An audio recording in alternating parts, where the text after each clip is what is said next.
মাস, যে মাসে আসমানের দরজা খুলে যায়, রহমত নেমে আসে পৃথিবীর বুকে, আর একজন মানুষ নিজের ভেতর নতুন করে জন্ম নেয়।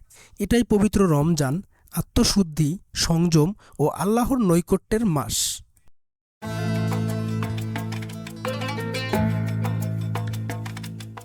ইসলামের 5টি মজবুত স্তম্ভের একটি হল সাওম বা রোজা।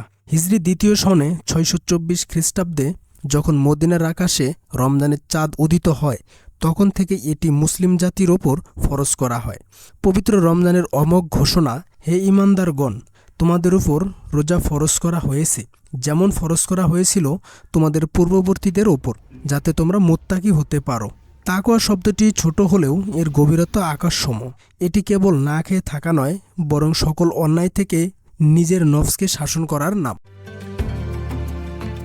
রমজানের সাথে কোরআনের সম্পর্ক অবিচ্ছেদ্য। এই মাসটি হল জ্ঞানের মাস, হেদায়েতের মাস। আজ থেকে প্রায় 1400 বছরেরও বেশি সময় আগে জাবালে নূরের নির্জনতায় অন্ধকার দূর করতে নাজিল হয়েছিল আল কোরআন। পবিত্র কোরআনে বলা হয়েছে, রমজান মাসে আল কোরআন নাজিল করা হয়েছে মানুষের জন্য হেদায়েত স্বরূপ এবং সৎপথের স্পষ্ট নিদর্শন হিসেবে। পুরো রমজান যেন একটি মুকুট, আর তার হীরা হলো লাইলাতুল কদর। হাজার মাসের ইবাদত করলে যে সওয়াব পাওয়া যায়, আল্লাহ এক রাতেই সেই সমপরিমাণ সওয়াব পাওয়ার সুযোগ দান করেছেন। কোরআনের ভাষায় লাইলাতুল কদর হাজার মাসের চেয়েও উত্তম। রমজানের শেষ দশকের বিজোড় রাতগুলোতে মুমিনরা নির্ঘুম রাত কাটায়। অশ্রুসিক্ত চোখে তারা খুঁজে ফেরে সেই ক্ষণটিকে, যখন ফেরেশতারা পৃথিবীতে রহমত নিয়ে নেমে আসেন। এটি বান্দার ক্ষমা পাওয়ার শ্রেষ্ঠ সুযোগ, জাহান্নাম থেকে মুক্তির এক বিশেষ সনদ।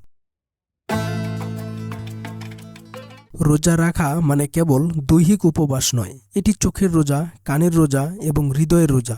মিথ্যা কথা, গীবত এবং ক্রোধ ত্যাগ না করলে রোজা কেবল ক্ষুধার যন্ত্রণাই দেয়, প্রতিদান নয়।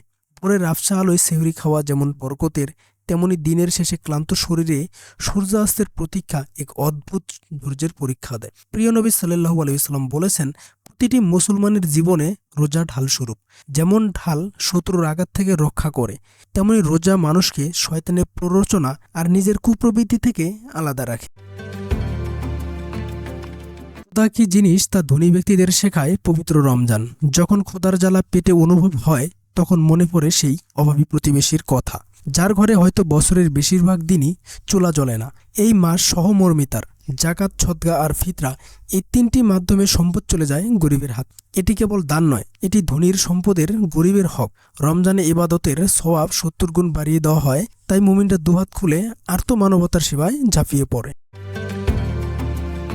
রমজানের রাতগুলো অন্য মাসের চেয়ে আলাদা। সারাদিনের ক্লান্তি ভুলে মুসলমানরা যখন মসজিদে দাঁড়িয়ে দীর্ঘ তারাবিহ নামাজ আদায় করে, তখন আত্মায় এক অদ্ভুত প্রশান্তি নামে। মক্কার কাবার চত্বর থেকে শুরু করে গ্রাম বাংলার ছোট মসজিদ, সব জায়গায় একই তসবিহ, একই মোনাজাত। এই ঐক্যই ইসলামের আসল শক্তি। ভৌগোলিক সীমারেখা ভিন্ন হলেও রমজানের আবেগ এক।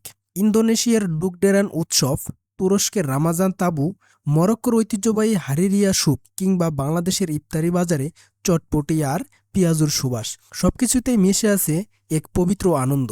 সংস্কৃতি ভেদে ইফতার আয়োজন ভিন্নতা থাকতে পারে, কিন্তু আজানের ধ্বনি শোনার পর খিজুর দিয়ে রোজা ভাঙ্গার দৃশ্যটি পৃথিবীর সব প্রান্তে একই।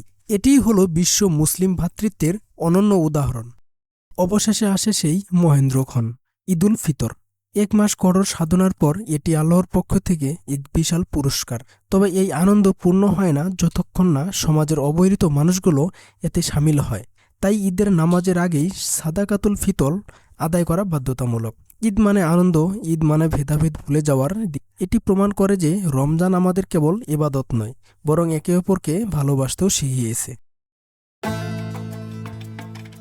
রমজান আমাদের মনে করিয়ে দিয়ে যায়, এই দুনিয়া ক্ষণস্থায়ী, কিন্তু আমাদের নেক আমলগুলোই চিরস্থায়ী সম্পদ। সংযম আমাদের শিখিয়েছে শাসন করতে, দান শিখিয়েছে বিলিয়ে দিতে, আর সিজদা শিখিয়েছে আত্মসমর্পণ করতে। হয়তো এই রমজানটি হতে পারে আপনার জীবনের শ্রেষ্ঠ মোড়। হয়তো আজই সেই দিন, যেদিন আপনি নিজেকে নতুন করে চিনেছেন।